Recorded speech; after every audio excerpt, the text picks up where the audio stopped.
Next topic है production possibility curve. अब PPC curve, इसको हम कहते हैं पीपीसी कर्व। क्या होता है ये, इसको समझते हैं।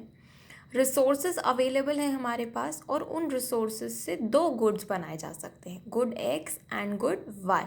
तो ये क्या शो कर रहा है, दो अलग अलग alternative production possibilities available resources से क्या क्या ऐसी पॉसिबिलिटी है जिनका प्रोडक्शन हो सकता है। तो प्रोडक्शन हो सकता है गुड एक्स का और प्रोडक्शन हो सकता है गुड वाई का। तो ये क्या हो गई, दोनों production possibilities that can be produced with the help of available resources की हेल्प से दो पॉसिबिलिटीज़ हैं, पॉसिबिलिटी नंबर 1, पॉसिबिलिटी नंबर 2। अब एक चीज़ इम्पॉर्टेंट कि इकोनॉमिक्स जो है वो कभी भी बिना अजम्पशंस के काम नहीं करता। Economics without assumptions is not possible. Economics में हर कंसेप्ट में कहीं ना कहीं अजम्पशंस होते ही हैं जिनके बेसिस पे वो कंसेप्ट वैलिड होता है। अगर वो अजम्पशंस नहीं हैं तो कंसेप्ट भी वैलिड नहीं रहेगा। तो अजम्पशंस जैसा हर कंसेप्ट में होते हैं इकोनॉमिक्स के, वैसे पीपीसी में भी अजम्पशंस हैं। अब वो अजम्पशंस क्या हैं, दो अजम्पशंस हैं basically. Resources are fully and efficiently utilised. Second assumption, no change in technology. Technology में कोई चेंज नहीं आएगा, टेक्नोलॉजी विल रिमेन स्टैटिक। और जो रिसोर्सेज हैं हमारे वो एफिशिएंटली यूज़ हुए हैं। एफिशिएंटली यूज़ हुए हैं मतलब कोई वेस्टेज नहीं हुआ, किसी भी तरीके से कोई मिसयूज़ नहीं हुआ है हमारे रिसोर्सेज का। तो इन दोनों अजम्पशंस के बेसिस पे पीपीसी कर्व का कंसेप्ट बेस्ड है। अब इस कंसेप्ट को एक एग्जाम्पल के थ्रू समझते हैं। रिसोर्स और टेक्नोलॉजी हमारे पास अवेलेबल है और उस रिसोर्स और टेक्नोलॉजी से हम बना सकते हैं टैब्स और मोबाइल्स। मतलब टैब्स हो गई पॉसिबिलिटी नंबर 1 और मोबाइल्स हो गए पॉसिबिलिटी नंबर 2। तो देखें कितने टैब्स और मोबाइल्स बन सकते हैं। अगर मोबाइल्स हम बिल्कुल ना बनाएं तो टैब्स 100 बन सकते हैं। मोबाइल अगर 10 है तो टैब 90, 20, 70, ये कॉम्बिनेशंस हमें गिवन है। मतलब अगर हम मोबाइल 10 बनाएंगे तो हमें टैब्स को कॉम्प्रोमाइज़ करना पड़ेगा, क्योंकि कुछ रिसोर्सेस आपको मोबाइल को देने पड़ेंगे, तो टैब का प्रोडक्शन जो है वो कम हो जाएगा। अब जब इसको एक टेबल के फॉर्म में एक्सप्रेस किया जाता है तो इसे कहते हैं प्रोडक्शन पॉसिबिलिटी शेड्यूल। लेकिन अगर यही चीज़ आप ग्राफ पे प्लॉट कर दें, इस तरीके से ग्राफ बना के प्लॉट कर दें, तो वो बन जाता है प्रोडक्शन पॉसिबिलिटी कर्व। जब वो टेबल फॉर्म में है तो उसे कहते हैं प्रोडक्शन पॉसिबिलिटी शेड्यूल। लेकिन जब वो ऐसे ग्राफ के फॉर्म में आप प्लॉट कर दो तो वो बन जाता है प्रोडक्शन पॉसिबिलिटी कर्व। अब प्लॉट कैसे करना है, देखो 0, 100, तो फर्स्ट 0 यहाँ पर है हमारा और 100 यहाँ पर, पॉइंट नंबर ए प्लॉट कर दिया हमने। नेक्स्ट 10 एंड 90, 10 और ये 90, पॉइंट नंबर बी। वैसे ही सी डी ई हमने प्लॉट कर दिए और ग्राफ बना दिया। तो ये क्या बन जाएगा, प्रोडक्शन पॉसिबिलिटी कर्व हो गया, ये हमारा बन गया। अब एक इम्पॉर्टेंट बात और, जो भी पॉइंट्स उस ग्राफ पर लाए करते हैं, इस लाइन पर लाए करते हैं, वो होते हैं अटेनेबल कॉम्बिनेशन, जिनको अचीव किया जा सकता है। लेकिन सपोज़ अगर कोई पॉइंट बाहर है, सपोज़ ये पॉइंट एफ है ना, ये ग्राफ के ऊपर नहीं है, ये ग्राफ के बाहर है, तो ऐसे कॉम्बिनेशन को आप कहोगे अनअटेनेबल कॉम्बिनेशन। मतलब ऐसा कॉम्बिनेशन जो इन रिसोर्सेज से अचीव नहीं हो सकता, जो रिसोर्सेज हैं वो सफिशेंट नहीं है कि पॉइंट एफ तक आप पहुंच सको, उसे क्या कहोगे, अनअटेनेबल कॉम्बिनेशन, जो अचीव नहीं हो सकता। और जो ग्राफ पर हैं वो होते हैं अटेनेबल, जैसे ए बी सी डी और ई, ये पांचों पॉइंट्स अटेनेबल हैं। और पॉइंट नंबर एफ जो है, जो ग्राफ के बाहर है, वो अनअटेनेबल कॉम्बिनेशन है। अब आते हैं shift and rotation of PPC. जो कर्व हमने पहले देखा था, अब हम देखेंगे कि उसमें शिफ्ट कैसे आता है। फर्स्ट केस है रिसोर्सेज आर इंक्रीज्ड। मान लो कि टैब्स और मोबाइल्स बनाने के लिए जो अवेलेबल रिसोर्सेज थे उनसे ये ग्राफ बन रहा था। जैसे ही आप रिसोर्सेज बढ़ा दोगे टैब्स के लिए और मोबाइल्स के लिए, दोनों के लिए, तो ये ग्राफ जो है ये राइट वर्ड शिफ्ट हो जाएगा। देखो पहले ग्राफ था ए बी, अब वो बन गया है A1 और B1, क्योंकि रिसोर्सेज बढ़ा दिए हैं तो आप ज़्यादा कॉम्बिनेशंस अचीव कर सकते हो, इसलिए आपका ग्राफ राइट साइड शिफ्ट हो गया है। जब आगे बढ़ जाता है, राइट साइड जाता है, मतलब रिसोर्सेज इंक्रीज हो गए हैं और प्रोडक्शन इंक्रीज किया जा सकता है। अब सेकंड केस में देखो क्या हो रहा है, रिसोर्सेज आर रिड्यूस्ड या डिक्रीज्ड। तो पहले ग्राफ था ये वाला AB, अब रिसोर्सेज कम हो गए हैं तो हम आगे तो बढ़ नहीं सकते, तो प्रोडक्शन भी कम हो जाएगा, और जब प्रोडक्शन कम हो जाएगा तो शिफ्ट आएगा लेफ्ट वर्ड। जो ग्राफ पहले यहाँ था AB, अब वो लेफ्ट में शिफ्ट होके A1 B1 तक आ गया है, मतलब रिसोर्सेज कम होने से प्रोडक्शन भी कम हो गया है। आ जाते हैं थर्ड केस पर। थर्ड केस है एफिशिएंट टेक्नोलॉजी फॉर मोबाइल्स। अब सिर्फ मोबाइल की ही टेक्नोलॉजी बढ़ाई, टैब्स के लिए जो टेक्नोलॉजी है उसको नहीं बढ़ाया। तो देखो कोई चेंज आ रहा है क्या? Point A is same, shift सिर्फ आया है मोबाइल्स में, मतलब बी में। बी से B1 गया लेकिन ए अभी तक वहीं है, क्योंकि रिसोर्सेस किसके बढ़ाए? सिर्फ मोबाइल्स के ही बढ़ाए। तो शिफ्ट भी सिर्फ किस में आएगा? मोबाइल में ही आएगा, टैब्स में कोई चेंज नहीं आएगा। टैब ए बी था और वो AB1 ही रहेगा। टैब के लिए रिसोर्सेज नहीं बढ़ाए हैं, इसलिए टैब में कोई शिफ्ट नहीं आया, सिर्फ मोबाइल में आया, क्योंकि सिर्फ मोबाइल के रिसोर्सेज बढ़ाए हैं। अब नेक्स्ट केस है एफिशिएंट टेक्नोलॉजी फॉर टैब्स। तो सिर्फ टैब में इंक्रीज आएगा। देखो A से A1 टैब में ही इंक्रीज हुआ है प्रोडक्शन, मोबाइल के प्रोडक्शन में कोई चेंज नहीं आया है, क्योंकि मोबाइल के रिसोर्सेज नहीं बढ़ाए गए। अब अगर टेक्नोलॉजी दोनों के लिए बढ़ा दी जाए तो दोनों में चेंजेस आ जाएंगे, A से A1 और B से B1। ग्राफ जो है वो राइट वर्ड शिफ्ट हो जाएगा। राइट वर्ड शिफ्ट मतलब increase in resources and technology, और लेफ्ट वर्ड शिफ्ट जो हमने यहाँ देखा था, ये देखो लेफ्ट वर्ड शिफ्ट मतलब डिक्रीज या reduction in resources and technology. तो ये केसेस हैं हमारे शिफ्ट और रोटेशन इन PPC के। अब कुछ कैरेक्टरिस्टिक्स हैं या प्रॉपर्टीज ऑफ PPC।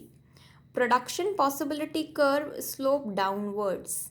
अब ये जो ग्राफ हमने देखा वो डाउनवर्ड स्लोपिंग था। डाउनवर्ड स्लोपिंग मतलब नीचे की तरफ आ रहा था। वो क्यों आ रहा था उसका एक रीज़न है।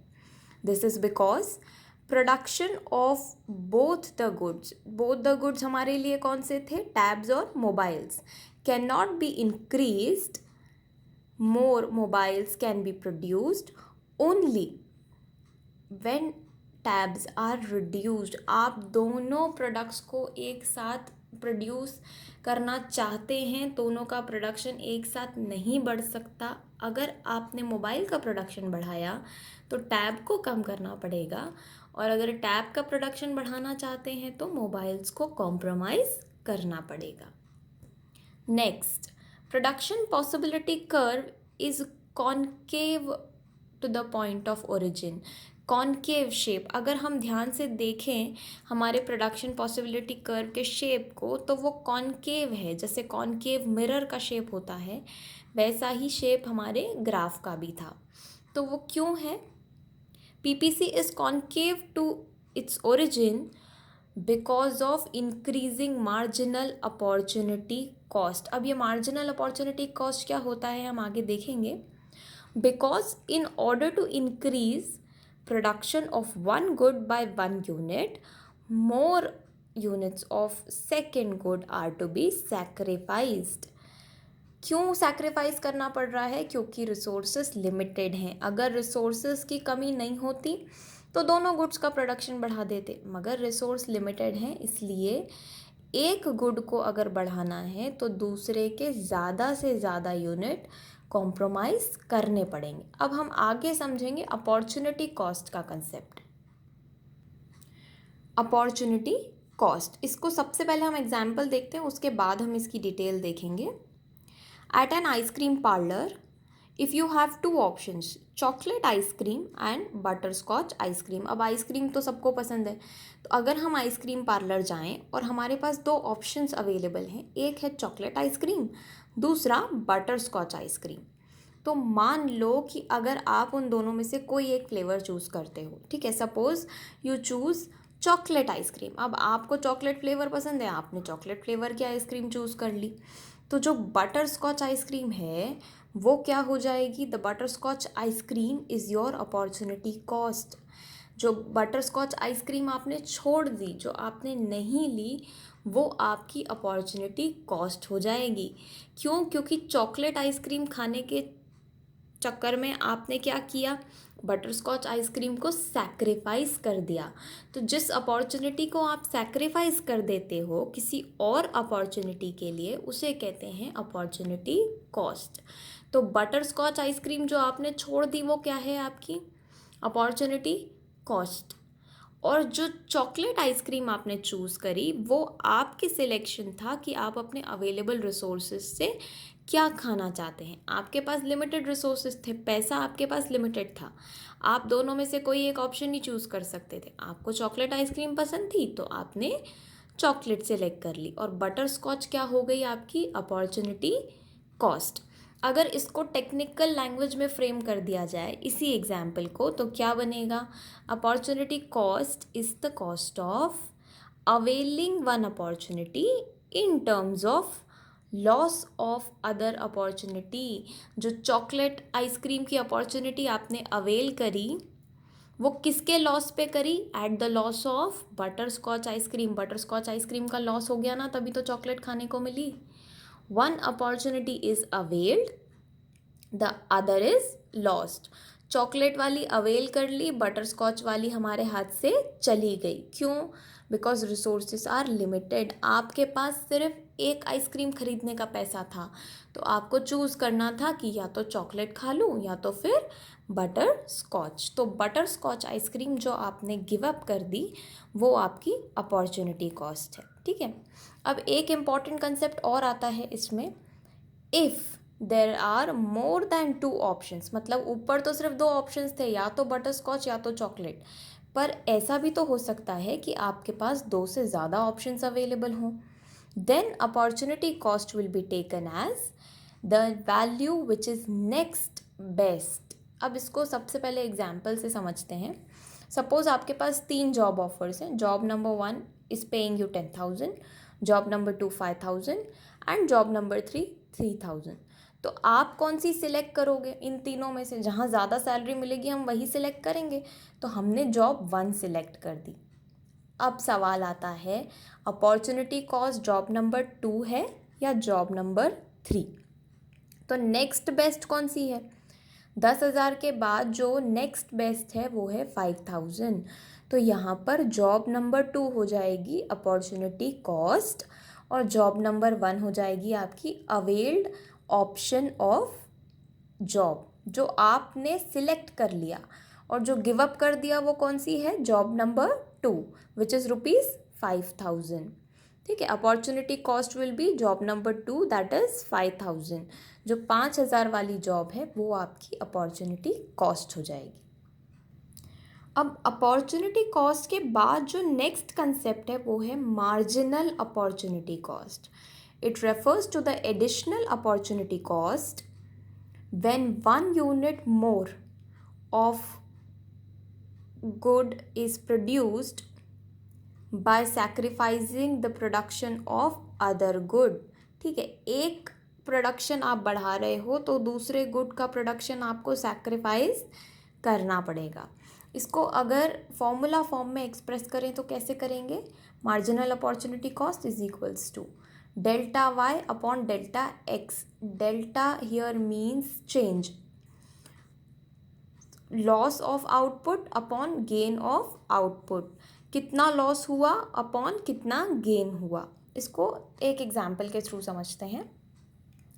वापस मोबाइल्स और टैब्स पे आ जाते हैं। मोबाइल्स 100 तो tab 0, mobiles 90 tabs 25, mobile 70, tabs 50, 40, 75, 10, 85, 0 and 87। ये हैं कॉम्बिनेशंस जो आपके पास अवेलेबल हैं। अब आपको निकालना है marginal opportunity cost. Marginal opportunity cost first case में नहीं निकल सकती। मार्जिनल अपॉर्चुनिटी कॉस्ट सेकंड से निकलेगी, because how will you find out the change in the first case. Second case से हम चेंजेस पता कर सकते हैं। देखो लॉस कितने का हुआ है, 100 से 90, तो लॉस कितना हुआ 10, और यहाँ 0 से 25, तो गेन कितने का हुआ 25 का। तो 10/25 फॉर्मूला क्या था, loss of output upon gain of output. Loss कितना हुआ 10, गेन कितना हुआ 25, डिवाइड करने पे मिलेगा 0.4। लॉस कैसे, पहले 100 बन रहे थे अब 90 बन रहे हैं, 10 का लॉस हुआ है। और यहाँ पर पहले 0 बन रहे थे अब 25 बन रहे हैं, तो 25 का गेन हुआ है। नेक्स्ट केस, लॉस कितने का हो रहा है, 90 से 70, लॉस हो रहा है 20, गेन इज 25, तो 20/25। सिमिलरली यहाँ पर भी 30 का लॉस हो रहा है और गेन 25 का। ऐसे हम सॉल्व करके निकालेंगे मार्जिनल अपॉर्चुनिटी कॉस्ट। मार्जिनल शब्द का बेसिक मतलब होता है change, change in particular item. Marginal का मतलब चेंज। अब rising opportunity cost shows more and more mobiles are sacrificed for 1 unit of tab. ध्यान से देखो मार्जिनल अपॉर्चुनिटी कॉस्ट को, 0.4, 0.8, 1.2, 3 और 5 अपॉर्चुनिटी कॉस्ट बढ़ती जा रही है। इसका मतलब आपने ज़्यादा मोबाइल सैक्रिफाइस किए हैं टैब्स बनाने के लिए। देखो यहाँ पे पहले सैक्रिफाइस कितने का था 10 का, फिर सैक्रिफाइस 20, फिर सैक्रिफाइस 30, धीरे धीरे सैक्रिफाइस बढ़ता गया, तब जाके टैब्स बने। ये होता है मार्जिनल अपॉर्चुनिटी कॉस्ट का कंसेप्ट। और अगर हम इसी डेटा को ग्राफ पे प्लॉट कर दें तो ये हो जाएगा हमारा पीपीसी कर्व के फॉर्म में, हमें ये ऐसा ग्राफ देखने को मिल जाएगा।